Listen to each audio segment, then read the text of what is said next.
A switching room hums, steady as a heartbeat. Fluorescents buzz. A handset rests crooked on its cradle, still warm. On the board, one lamp glows longer than it should. Line open, no voice on the wire, just breath that isn't yours. Someone says a name that hasn't been spoken in years. The connection doesn't drop. It waits, like it knows who is next. They said she missed a step on the ladder, said she clocked out without signing, said the board glitched and held a phantom call. But ladders don't keep a headset warm, and phantom calls don't know the color of your kitchen curtains or the nickname your father stopped using when you were 9. I was there, not in their memo, in the hum, in the copper, in the way the line breathed back. I watched a voice learn her name, then learn how to wear it. Listen, and I'll tell you how a switchboard kept a person. Anchorage, after dark, tastes like metal and snow even in summer. Inside the exchange, the air runs warmer, a dry, stale, a faint bite of ozone. The building holds heat and secrets the same way. Yasmine Trask works nights because nights behave. Day shifts fray her. The chatter, the drop-ins, the supervisors who hover and call it help. Nights. It's just the lamps, the cords, the pulse on copper. She signs in with the stub of a pencil and a thumbprint of grease on the margin. Chews peppermint gum once, then folds it into paper with neat corners. Thermos down. Locket tucked under her collar. Habit when the fluorescent nearest the door flickers. Evening, Yaz, says Nolan from the day crew, coat already on one arm. He's all shoulders and soft apologies when he bumps the patch panel. You owe me a fresh jack on Route 7, she says. But there's a smile in it. Tomorrow, he says, which means never. They've been trading that joke for months. Delaney, the supervisor, leans out of his office with a clipboard like a shield. Station 2's your life tonight. Junction 9's been spitting crosstalk again. Try not to marry it. He thinks he's funny. She lets him believe it. Edie, at the front window, waves a cigarette like a baton. Got you your grape soda, she says. Don't say I never do anything for you. Put it on my tab, Yasmine says, and they both know there isn't one. She sits. She breathes with the room. Patch cords like ribs, lamps like small red eyes. She touches the board the way some people touch piano keys before a song. Calls come in like weather. A logging outfit off tutor. A woman who dials wrong and laughs and does it again. A motel desk that forgets to hang up. She notes, connects, clears. Left hand works the chords. Right hand rides the ledger. Her thumbnail is chipped. She keeps catching it on the canvas of the chord heads. She hums under her breath. 2 bars of the same song her mother used to hum when the sync backed up. A whisper forms in the wire. Not voice, just the shape of one. A breath like someone's leaned close to a payphone with winter on their coat. She taps the meter, stable, cups the handset, listens deeper. Switch, she says into the room, more than into the line. You've got a leak. The board answers with its little red blinks. The building answers with a settling groan. She writes it on the margin. Crosstalk. J9, check, ground. Then a voice cuts across a perfectly good connection. Not a caller, not a butt-in, just a woman's breath and the soft shape of a smile where words should be. Yasmine, it says, like the name was already on its tongue. Her own name sounds stranger on the wire than it does in a room. Who is this? She asks. The other call keeps going, like nothing happened. You put your gum in the paper, the voice says, so it won't look messy in the bin. She looks at the folded square, exactly where she left it. No one can see her from that angle, but the board, and whatever is on it. Her scalp prickles. Something cold unspools in her stomach. She tells herself it's just the coffee wearing thin. I'm logging this, she says, which is what you say when you don't know what to say. Please don't, the voice answers, kindly, as if doing her a favor. The line clears like a throat and gives itself back to the world. She racks the cord, tells herself to drink the grape soda before it gets warm. She doesn't. Edie leans in the glass. You want to smoke? She mouths. Yasmine shakes her head and holds up the thermos like a talisman. Edie makes a face and vanishes. The voice returns. Not on Junction 9 now. On a line that shouldn't carry anything but a steady hum. Don't worry, it says. I know you don't smoke. The hair lifts at the back of her neck. Her mother used to call that sense a draft in the soul. Yasmine calls it trouble, and underneath, a small, embarrassing pulse of fear that tastes like metal. Line test, she says, to the room, to the ledger, to the part of herself that needs everything to be ordinary. She jacks into the test socket, listens for clean tone. Clean. Then, under the clean breath that matches her own. Stop, she says, and means it for the voice and for her hands and for the way the fluorescent is starting to buzz like a fly behind glass. You wear your locket under your collar, the voice says, because the flicker by the door makes you think of hospitals. Her fingers find the chain before her mind gives permission. Shame flares, being seen from the inside. Who are you? You hum when you think, the voice says. Do it again. And then, soft as a hand on a shoulder. Please. It's almost gentle, luring, the way a quiet lake looks like a mirror until you step too deep.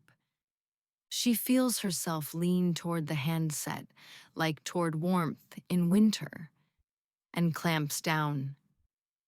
She doesn't hum. Her jaw tightens.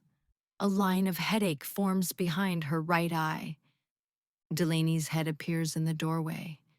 You got it pinned yet? He asks, meaning the crosstalk, meaning the way the board has been weird all week. It's riding the ground somewhere, she says. I'll check the junction after this block. You go alone, you log it. Always do. She doesn't mention the voice. Men like Delaney hear voice and decide you need fewer shifts.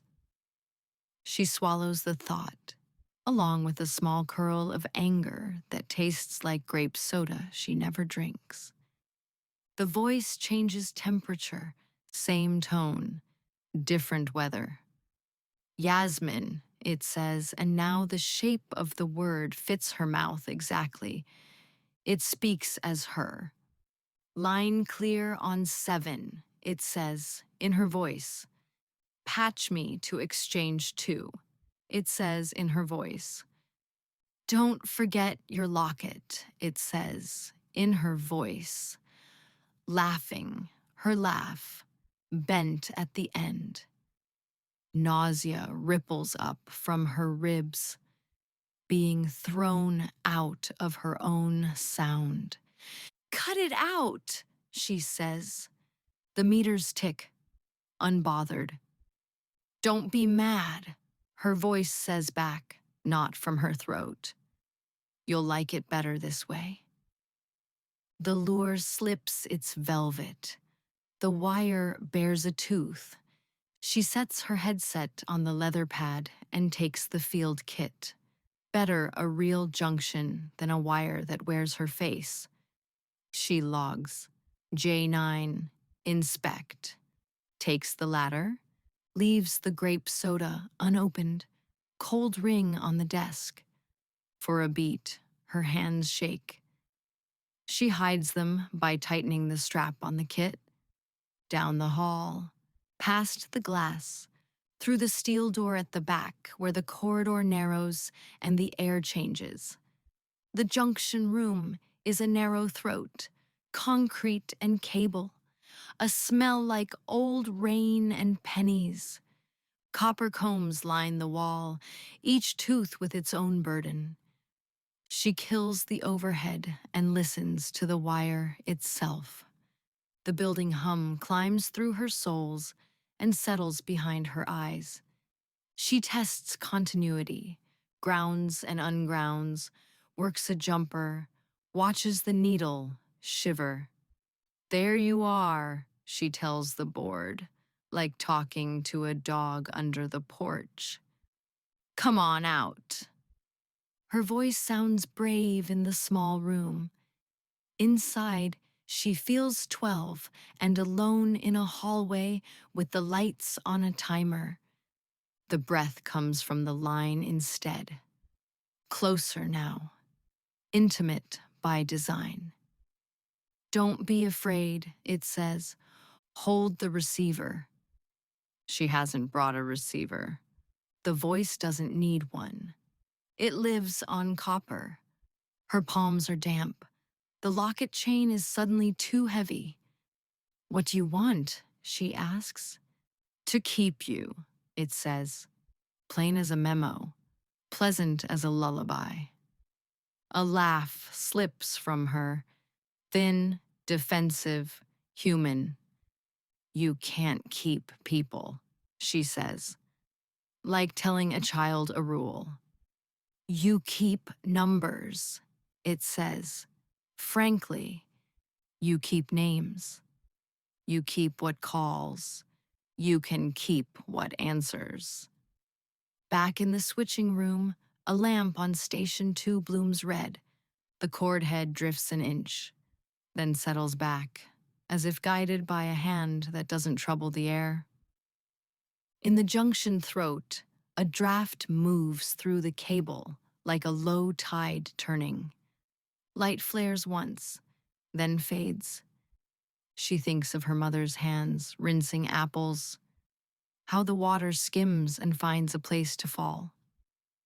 Her fear smooths for half a second, then returns sharper, like a knife wiped clean.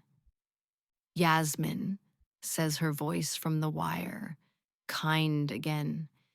You hate that this city remembers everything you say. I can make it quiet. Quiet isn't the same as gone, she says. No, says the wire. It's better. The taunt arrives gentle, the way winter taunts in October. Soft first, then sudden. Tell me who taught you to braid, the wire says. Tell me who kissed you in the theater when the projector broke, the wire says. Tell me where you keep the letter you didn't send, the wire says. And she feels the shape of it in the shoebox under her bed, the one even she doesn't open. Heat rushes her face. Rage flickers bright. How dare you? It dims into something colder, heavier, a wanting to be unseen. She steps back. Her heel touches the ladder. She means to climb. She means to log out. She means 100 small, ordinary things that anchor a person to a night. In the switching room, the red lamp holds steady. Breath gathers on the wire. The chair at Station 2 keeps someone's shape who is not there. Outside the junction door, a soft footfall. Edie's voice travels careful, not to spook a cat. Yasmine. The field kit rests on the concrete. The continuity clip still bites the frame. The room smells of pennies and peppermint, and the aftertaste of a word the building just learned how to say. Back at the board, the open line does not ring. It waits. They called it an open connection, a stuck lamp, a clocking error. But the board held her voice after the breath should have gone. The line knew what only her kitchen knew. The wire returned her laugh, bent at the end, like a paperclip she chewed when she counted chords. She logged out in ink with one unfinished line. The room kept her heat. The headset kept her shape. The copper kept the rest. This wasn't a mispatch. This was a keeping, not a number, not a call. The system learned a person and didn't let go. Log note. Final connection recorded at 11:47 p.m. Line left open 23 minutes after. If you ever sit aboard after midnight and a lamp glows a little too long, don't pick up just to hear what wants to know you. If a voice says your name in your own mouth, don't answer back. If it asks you to hum, don't. Because the copper doesn't care who you meant to be. It only cares that you fit. Once the line wears your shape, the city can hang up. The board won't. A low room, a steady hum, one lamp. A handset shifts against leather, breath close to the wire. Line clear, a voice says in Yasmine's cadence. Hold for patch. Silence. Then, soft as a smile. Please.